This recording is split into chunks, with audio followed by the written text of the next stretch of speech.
Sir, ડ્રમમાંથી કોઈ મહિલાની લાશ મળી આવી હતી, શું છે મામલો?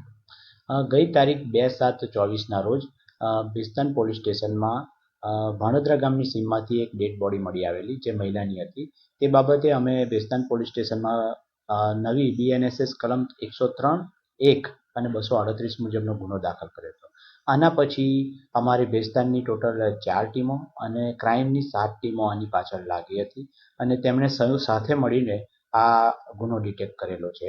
આમાં એવું છે, જે આરોપી છે સંજય પટેલ કરીને, તે એની પત્ની સાથે શંકાવ્યમ રાખતો હતો. એ બાબતે બંનેને બોલાચાલી થતાં એણે ગળે દુપટ્ટાથી ગળું દબાવી દીધું અને ત્યારબાદ આ રીતનું એક ડ્રમ લાવી એની અંદર સિમેન્ટની 50 કિલોની થેલી લાવી કરી અને પછી માણસોને બોલાવ્યા કે મારે એક માતાજીને આ ડ્રમ છે, માતાજીનો બધો પૂજાપાનો સામાન છે, એને પાણીમાં પધરાવવું છે. એમ કરી એ 4 જણને મજૂરો બોલાવી, ટેમ્પાને બોલાવી અમારે અહીંયા આગળ ભાણોદરા ગામની સીમમાં આવીને એણે નિકાલ કરેલો છે. અત્યારે આરોપી અમારી ટીમે, જે આપ પાછળ જોઈ શકો છો, PI શ્રી વિરલ પટેલ, ACP શ્રી ગોહિલ અને અમારા ડિસ્ટાફની પૂરી ટીમે ખૂબ જ મહેનત કરી આ ગુનો ડિટેક્ટ કરેલો છે.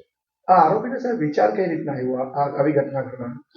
આરોપી પોતે કંઈ કમાતો નહોતો, થોડીક એને શારીરિક તકલીફ પણ હતી, એના અવારનવાર ઝઘડા થતા હતા પત્ની સાથે. એના બાબતે ગુસ્સે થઈને એણે આ કર્યું. પછી એને ડેડ બોડી નિકાલ કરવા કઈ રીતે કરવું એટલા માટે એણે જાતે આ વિચારી અને આ રીતનું પગલું ભરેલું છે. ક્રાઇમ પેટ્રોલ કઈ જોયું હતું સર?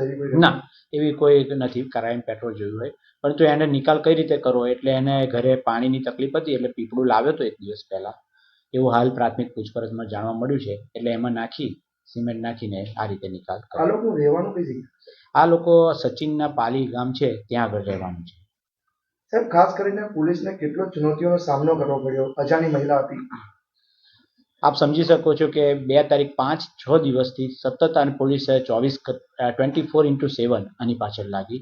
ટોટલ 238 જેટલા અલગ અલગ CCTV કેમેરા ચેક અમારી ભેસ્તાન પોલીસ અને અમારી ક્રાઇમ બ્રાન્ચ સાથે મળી જોયેલા છે અને એના પછી અમે આની સુધી પહોંચેલા છે.